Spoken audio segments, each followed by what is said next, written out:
Yud, apa kabar?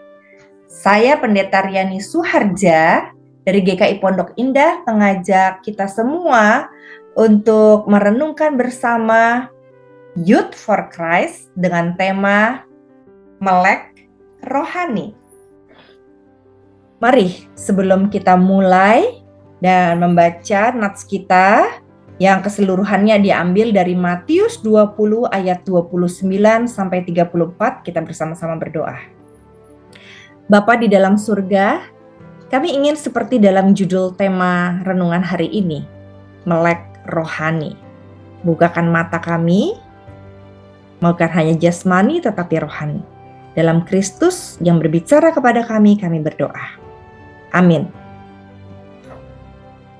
Teman-teman Youth, Sabtu 1 Oktober 2022 hari ini akan kita baca natsnya dari Matius 20 ayat yang ke-30.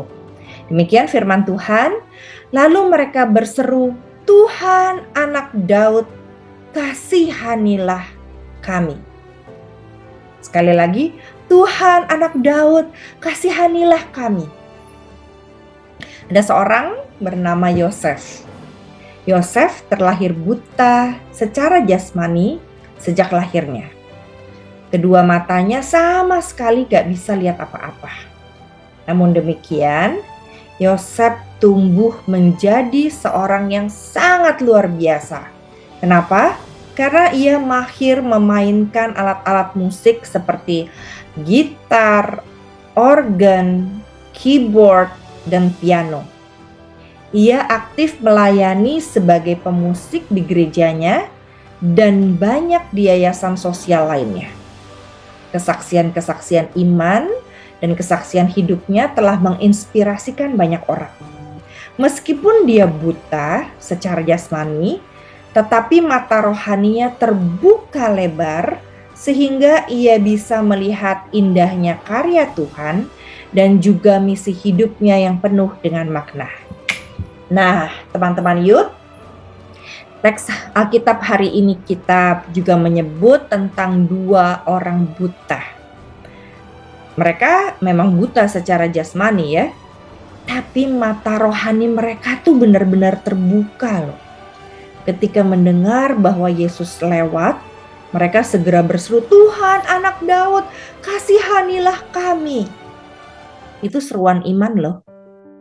Karena di tengah-tengah banyaknya manusia pada waktu itu, orang buta adalah orang yang tersisihkan, bukan hanya karena mereka tidak bisa melihat secara jasmani, tetapi karena zaman itu orang yang sakit atau tidak sempurna secara fisik dianggap orang berdosa, dan seumur hidup dia akan disebut orang berdosa.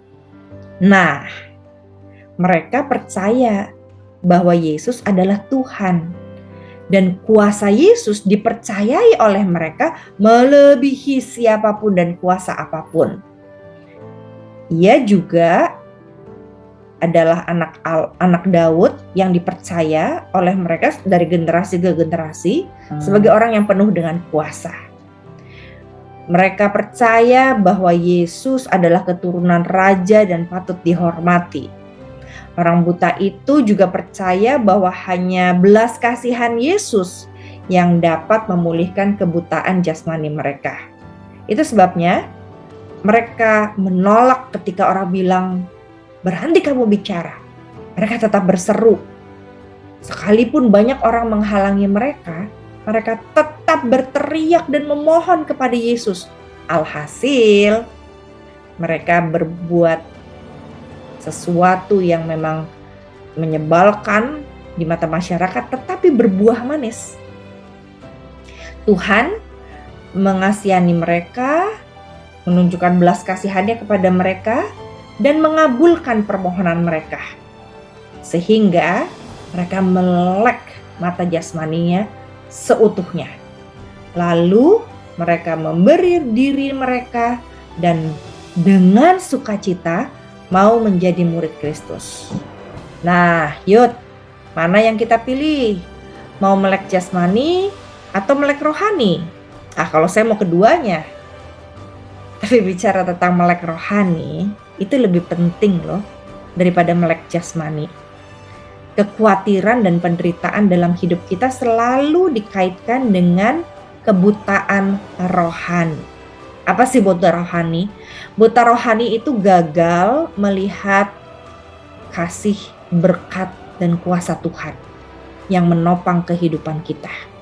Jadi bisa saja mata rohani kita menjadi buta, tetapi mata jasmani kita melek. Ya, memang sih kita bisa melihat banyak hal yang indah di dalam hidup ini, tetapi selalu saja ada yang kurang, selalu penuh dengan keluh kesah, selalu penuh dengan kekhawatiran dan ketakutan. Nah, yuk, kalau kita punya kekhawatiran, ketakutan, kemarahan, kegeraman, putus asa seperti itu bisa jadi kita buta rohani. Karena kita tidak bisa melihat kasih Allah, kebaikan Allah, peluang berkat-berkat Tuhan yang dapat kita lihat di bagian-bagian yang tidak bisa dilihat oleh orang-orang yang juga tidak melek rohani. Mari, jangan sampai kita buta rohani, karena kita akan merana walaupun kita melek jasmani. Karena itu, yuk serahkan hati kita, rohani kita di dalam Tuhan dengan minta agar Tuhan memberi kepekaan kepada kita untuk bisa melihat, merasakan, mensyukuri, bersukacita, dan damai sejahtera ketika kita bisa menghitung satu persatu berkat Tuhan, cinta Tuhan, kebaikan Tuhan dengan berbagai cara. Ingat lagu PKJ? Cara Tuhan mengasihiku. Ada banyak loh cara Tuhan mengasihi kita. Pertanyaannya, coba kita ingat-ingat lagi kisah dua orang buta itu. Gimana sih bisa-bisanya kedua orang buta tersebut mengakui Yesus sebagai Tuhan? Gimana kok orang buta itu bisa tahu bahwa Yesus itu berkuasa? Nah, itu kita perlu renungkan bersama. Lalu kedua, apakah teman-teman youth mudah melihat dan merasakan campur tangan Tuhan atas hidup kita? Kalau tidak, kenapa? Kalau bisa, puji Tuhan. Bagikan itu kepada sebanyak-banyaknya orang dan kepada para youth lainnya. Yuk, mari kita berdoa. Bapa di surga, berikan kepekaan hati, kepekaan rohani, sehingga kami kaum muda di dalam Kristus bisa mulai hari ini selalu menghitung berkat-berkat Tuhan, kasih Tuhan, kebaikan Tuhan, kuasa Tuhan, campur tangan Tuhan dalam hidup kami, sehingga tidak ada satu hari pun yang kami tinggalkan tanpa bersyukur, bergembira, bersukacita, damai sejahtera. Kami mohon ya Bapa, bekerjalah dalam nama Tuhan Yesus, sumber kuasa dan berkat kami. Amin. Tuhan memberkati teman-teman youth untuk terus peka melek rohani setiap hari, setiap mengalami kesulitan. Dan kalau teman-teman mendapatkan berkat dari renungan ini, silakan subscribe dan juga teruskan kepada teman-teman lainnya supaya semakin banyak orang mendapat berkat Tuhan. Salam damai.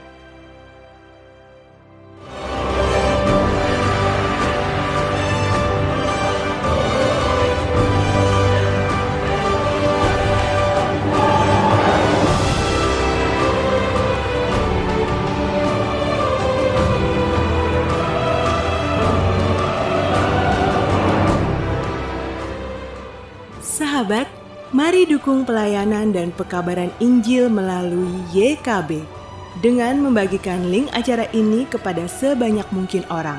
Dukungan juga dapat saudara lakukan dengan mentransfer dukungan finansial ke rekening BCA ke nomor 450 305 2990 450 305 2990 atas nama Yayasan Komunikasi Bersama.